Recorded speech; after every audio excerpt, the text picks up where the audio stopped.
මේ කරුණු හතරෙන් බුද්ධත්වයට සිත නැඹුරු වුණාට පස්සේ උන්වහන්සේලා කල්පනා කරනවා මේ බුද්ධත්වයේ කවරක් සඳහාද?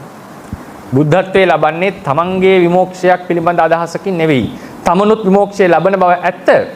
නමුත් ඒකේ මූලික අභිප්‍රාය දවසක මේ දුකෙන් මම අන්‍ය සත්වයනුත් එතර කරවන්නෙමි කියන අදහස. කාලයක් යනකොට මේ සිතවිල්ල වර්ධනය වෙනවා. මොකද්ද? බුද්ධෝහම් බෝධියිස්සාමි. මම සත්‍ය අවබෝධ කොට අන්‍ය සත්වයන්ටත් ධර්මය සත්‍ය අවබෝධ කරවන්නෙමි. මුත්තෝහං මෝචයේ පරේ. මම මේ සසරින් මිදිලා අන් අයත් සසරෙන් මුදවන්නෙමි කියන හැඟීම ඇති වෙනවා. මුත්තෝහං මෝචයේ පරේ තින්නෝහං තාරයිස්සාමි. මම මේ සංසාරයෙන් එතරව අන්‍ය තින්නෝහං තාරයිස්සාමි. සංසාරෝගා මහ බයා. මේ සසර චතුර්විධ ඕඝයන්ගෙන් මමත් එතරව අන්‍ය සත්වයනුත් එතර කරවන්නෙමි කියන හැඟීම ඇති වෙනවා.